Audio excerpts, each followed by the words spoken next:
Now friends, next topic for the discussion is resource mobilization in the international market. Now this point allows me to discuss the various sources of finance available with the foreign company to raise the capital from India. Apart from this, it allows me to discuss various sources available with the for the Indian company to raise the finance from the foreign market. That means in this chapter what we are supposed to learn is the different resources available in the foreign market.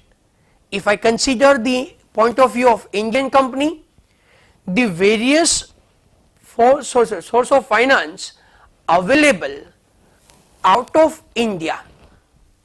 If I consider the point of view of foreign company, the financial resources available within the territory of India. Now considering the first concept that I would like to discuss in brief is the sources as well as the methodology through which the Indian company can raise the fund from outside India. Let's take an example of Reliance. Now Reliance has raised the capital from Indian market. Now considering the payment in the foreign obligation or considering any other need, Reliance wants to raise the funds from the foreign market. There may be various reasons. The reason behind the raising funds from the foreign market includes the lower cost of finance in the foreign country, the easy access in the foreign market, the requirement of foreign exchange in the company. So there may be a various reason behind the same. Now first concept, if the Reliance being Indian company wants to raise equity capital from the foreign market, the source available is ADR GDR, that is American Depository Receipt or Global Depository Receipt. Friends, I would like to clarify over here is, this is just the brief introduction. We are having in-depth rules for the ADR GDR. We will discuss the same at appropriate time. But if Reliance being Indian company wants to raise equity capital in the form of ADR GDR, the company is required to follow the SEBI regulation as well as the FEMA regulation. Friends, if the Reliance wants to target the American territory, if the Reliance wants to raise the equity capital in the form of depository receipt from the American territory, Reliance is under obligation to issue the ADR, that is American Depository Receipt, and is required to follow the SEBI regulation as well as the FEMA regulation. Now if Reliance wants to target any other country other than America, that means the target may be European zone, target may be Australia, as the case may be, but the only requirement is the target should not be the American territory. Then the Reliance is supposed to issue the Global Depository Receipt. Again, whether it is American Depository Receipt or a Global Depository Receipt, the Reliance is under obligation to follow the SEBI regulation as well as the FEMA provision. Now why FEMA provision? Friends, as we have discussed in the subject of Economics and Commercial Law under the chapter of Foreign Exchange Management Act, the ADR and GDR is considered as instrument of FDI, meaning thereby whatever fund you are raising through ADR and GDR is considered as FDI.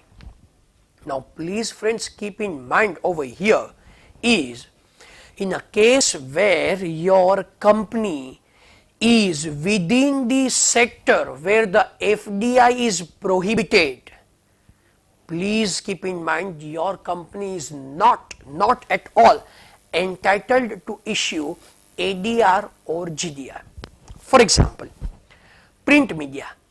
As we have discussed in the chapter of FEMA, that in the print media sector, FDI is prohibited, or in the real estate sector, the FDI is prohibited.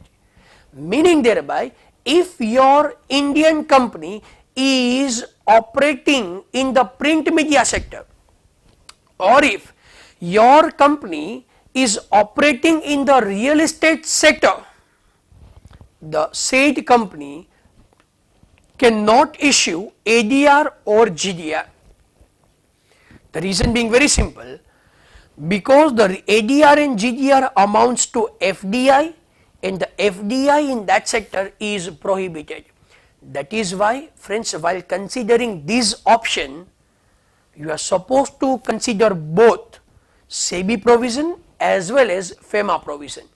Moreover, let's say if your organization is operating in the insurance sector, if your Indian company is operating in the insurance sector, assuming that the sectorial cap is 49%,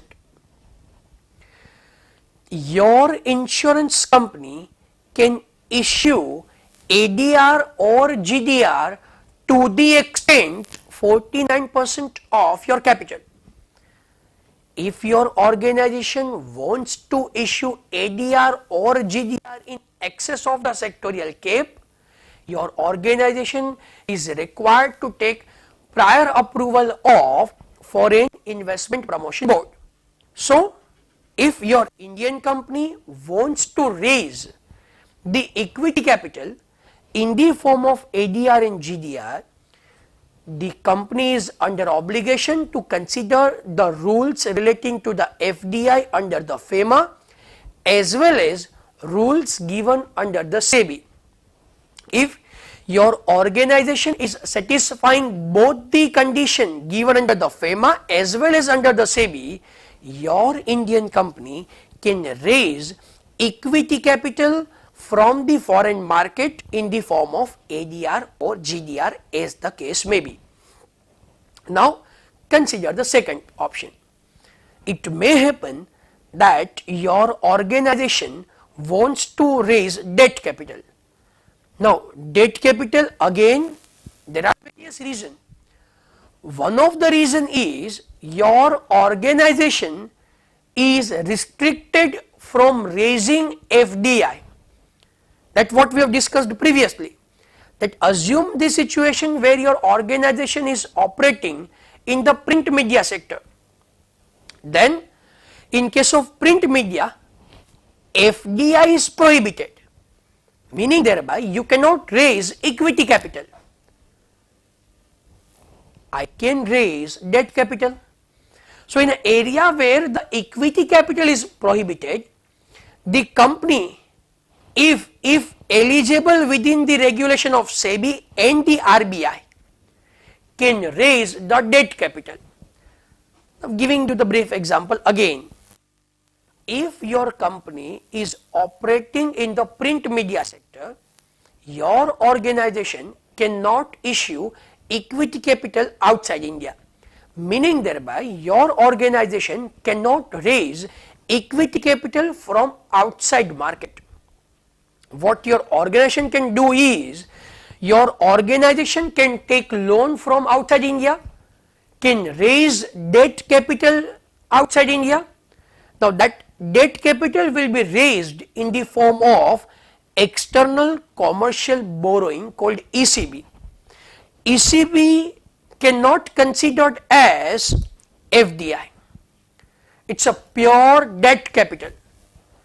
Now, in order to raise debt capital in the form of external commercial borrowing, the company should comply with the regulation given under the SEBI as well as RBI. RBI and SEBI has laid down certain provision. Again friends, over here also, the example that we have discussed over here relates with both. In case of equity capital, print media, and second relates with real estate. Now friends, if I consider the example of print media cannot issue FDI. That means the company operating in the print media sector cannot raise the equity capital. They can raise debt capital. But again, please keep in mind, as far as the RBI regulation is concerned, the company operating in the real estate sector is not entitled to raise even debt capital. That means ECB proceed, whatever amount you have raised through ECB cannot be utilized for real estate sector also. So, what I mean is, if you are not eligible to raise equity capital, consider the option of debt capital.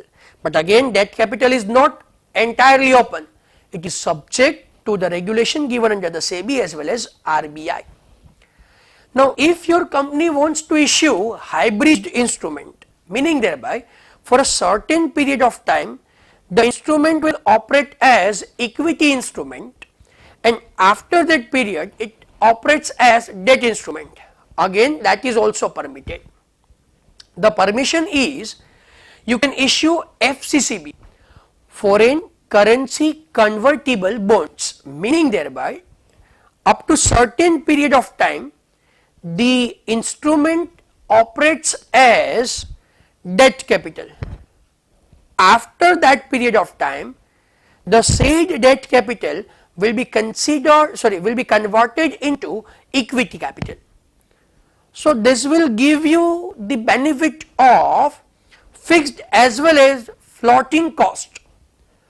Now, if you are raising capital through hybrid instrument called foreign currency convertible bonds, FCCB, then in those circumstances the same is considered as FDI. You are supposed to follow the regulation of FEMA as well as of SEBI. Now, these are three options available with Indian company to raise fund from outside market. Now, if I consider the option available with the foreign company, let's say company incorporated in the United States of America wants to raise capital from Indian economy, then they may raise equity capital in form of IDR, Indian Depository Receipt. So, the option available with the foreign company to raise the capital from India is considered in the form of IDR. Again friends, the issuance of IDR is subject to SEBI regulation as well as RBI regulation, that is FEMA. Meaning thereby, the amount of investment made by the Indian entity in the Indian Depository Receipt issued by the foreign company should not exceed the limit given under the FEMA in the head in FDI outside India. Friends, we have discussed in depth in the chapter called FDI outside India. Now, in that topic, in that chapter, what we have discussed is Indian entity can invest outside India max to max 100% of the net worth as calculated as per the balance sheet of last financial year. So, whatever net worth you are having as per your last audited balance sheet, of that 100% you can invest, not more than that. Again, we will discuss in depth the rules and regulations of IDR. So, this is what in brief what is resource mobilization in the international market. Resource mobilization in the international market allows the company to raise the finance from different countries. If I consider the point of view of Indian company can raise funds from outside India. If I consider the point of view of foreign company can raise the fund within the territory of India. This is what in brief the resource mobilization. Now friends, we are starting with the concept of idea, that is Indian depository receipt, as well as the idea, that is American depository receipt or global depository receipt. So the next topic for the discussion is depository receipt issued by the company.